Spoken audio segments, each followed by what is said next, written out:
Assalamualaikum warahmatullahi wabarakatuh. Teman-teman, selamat datang kembali di Warung Kopi Kripto Tarakan Pecan FX. Sebelumnya saya ucapkan terima kasih pada teman-teman yang sampai hari ini masih setia menemani nongkrong sambil ngopi di Warung Kopi Kripto Tarakan Pecan FX.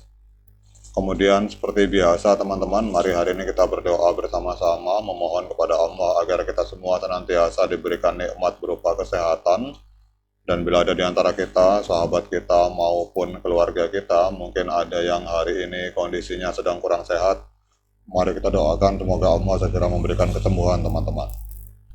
Kemudian juga bagi kita yang hari ini sedang berjuang mencari nafkah demi keluarga yang ada di rumah dan sedang menghadapi kesulitan dalam persoalan ekonomi dan keuangan, kita juga doakan bersama-sama semoga Allah segera memberikan solusi dan jalan keluar.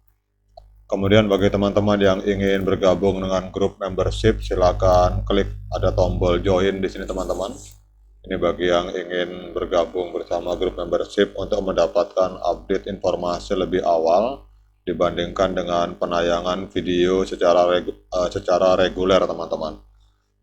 Oke teman-teman, hari ini kita akan berbicara tentang sebuah elemen penting di dalam ekosistem P-Network. Ada sebuah elemen yang memiliki peran kunci di dalam ekosistem P-Network. Kenapa kita harus berbicara persoalan ini? Karena pada saat kita bermain di dalam sebuah proyek blockchain, maka ada sebuah hal yang harus kita pahami, apa yang mendasari pemikiran, kemudian apa yang ada di benak core team atau developer dari sebuah sistem teman-teman, sehingga kita akan memiliki keyakinan penuh terhadap blockchain yang kita ikuti tersebut. Jadi pada saat kita bergabung bersama P-Network, kita harus mengerti apa itu P-Network, kemudian hal-hal apa yang dikembangkan oleh developernya, sehingga dengan kita memahami hal tersebut, maka akan menimbulkan keyakinan terhadap ketangguhan dan juga prospek masa depan dari proyek tersebut teman-teman. Oke, hari ini kita akan berbicara tentang P-Node teman-teman, berdasarkan langsung kita masuk ke dalam website resmi dari core team, yaitu mindp.com.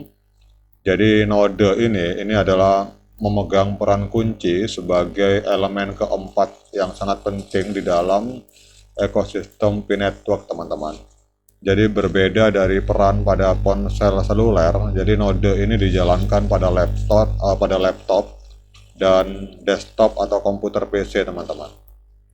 Sebagaimana halnya dengan blockchain lainnya, jadi node P ini bertanggung jawab atas validasi transaksi pada buku besar terdistribusi dan juga menyelesaikan tantangan di dalam mempertahankan mata uang P dengan membuat semua node mencapai konsensus mengenai urutan transaksi baru yang dicatat teman-teman.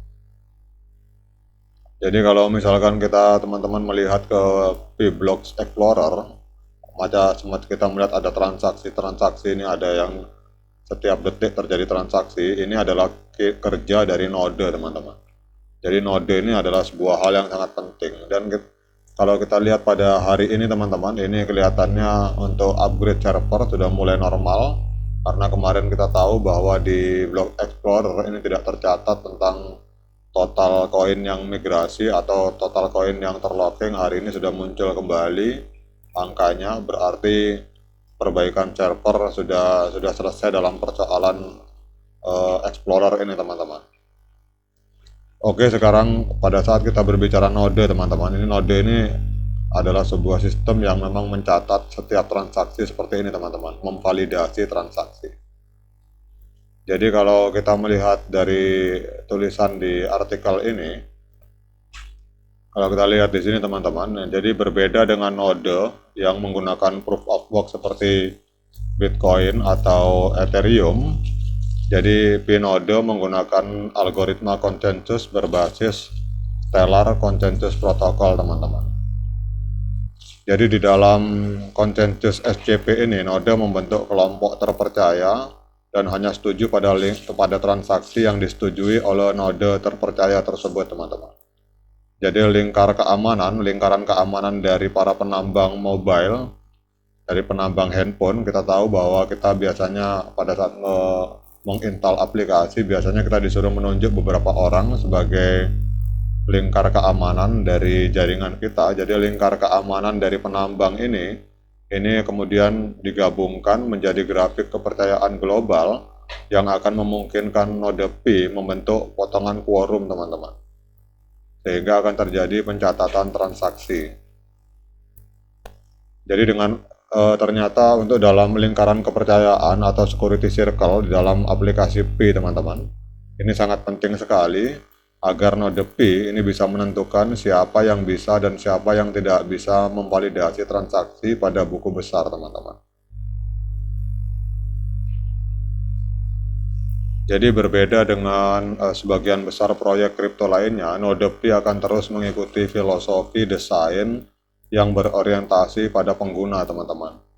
Jadi alih-alih memerlukan pengetahuan teknis mendalam untuk mengatur node, setiap orang dapat melakukannya dengan menginstal aplikasi desktop pada komputer mereka, teman-teman.